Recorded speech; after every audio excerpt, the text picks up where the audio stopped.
ሰላም ሰላም ሰላም ለእናንተ ውድ ሀገሬ ልጆች እንዴት ናችሁ? ሁሉ ሰላም ነው ወይ? እኔ ጋር ሁሉ ሰላም ነው፣ እግዚአብሔር ይመስገን። እስኪ ስለ አረብ ሀገር ሴቶች አንድ ነገር ላወራላችሁ። እንደዚህ ዘንጥ ብለን ስንመጣ ወደ ስራ ለመግባት ይሆናል ወይም ቅዳሜና እሑድ ሊሆን ይችላል።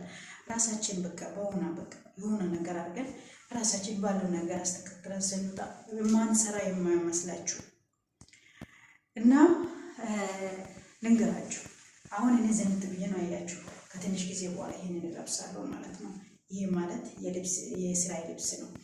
ምክንያቱም ራሱን ያስተካከለው ነገር የራሱን የሚያስተካክል ሰው ሁሉ መጥፎ ነገር ይሰራል ብለን ማሰብ በእኔ በኩል በጣም ከባድ ነው። ምክንያቱም በቃ የሰው ልጅ በሽፎኑ ማሰብ ስለሌለበት ማለት ነው። አረብ ሀገር ሴት እንደዚህ ናቸው። አረብ ሀገር ሴት አሁን እንደዚህ ሆኜ ወይ ቲክቶክ ቢሰራ ወይ በፌስቡክ ላይ ራስን እንደዚህ አድርጌ ቢወጣ ወይ ጀማ አትሰራው በቃ ሌላ ስራ ነው የምትሰራው ብሎ የሚያስቡ ሰዎች ብዙ ሰዎች ስለሆኑ ማለት ነው።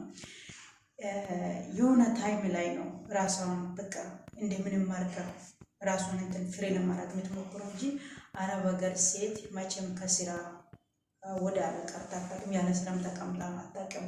በቀን 2 ስራ እየሰራች ማለት ነው። በቀን 2 ስራ ምክንያቱም ጠዋት 1 ከሰዓት ደግሞ 1 ማለት ነው። ምክንያቱም ራሷን ለማሻሻል የመጠችውን ዓላማ ለማሳካት በቃ በሆነ ራሴን እስኪ ላሸንፍ ለማለት ምክንያቱም እንደዚህ ሊሉ የቻልኩት ለምንድን ብትሉ የአረብ ሀገር ሴት ያለው አመለካከት እንድትቀይሩ ስለፈለጉ ነው። አረብ ሀገር ሴት እንደዚህ እንትብለ ስትወጣ ስራ ስትገባ ዘንድትላች ከስራ ወደ ስራ ስትገባ ደግሞ ራሷን ወደ ስራው ትቀይራለች ማለት ነው።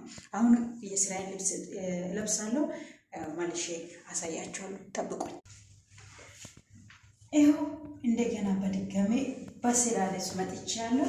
አሁን ቅድም ሌላ ልብስ ነበረ ሲገባ፣ አሁን ደግሞ ስራ ቦታ ሲገባ ይሄንን ልብስ ለበስኩ ማለት ነው። ምክንያቱም እንደዚህ ሊለው የቻልኩት የብዙ ሰው አስተሳሰብ የተለያየ ስለሆነ በቃ እንደዚህ ለብሰን ወይም ፎቶ ተነስተን ፖስት ስናደርግ በተለያየው ነገር አስተያየት የተለያየው ስም የተለያየው ነገር ስለምሰጣ ነው ማለት ነው እንደዚህ ሊለው የቻልኩት።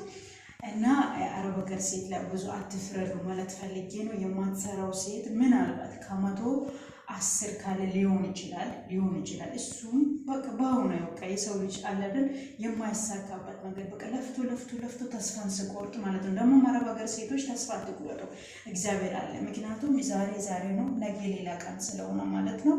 በተረፈው ሼር፣ ኮፒ ሊንክ፣ ላይክ፣ ሰብስክራይብ አድርጉ። አዲስ ጀማሪ ነኝ። ተባረኩ። ወዳችኋለሁ።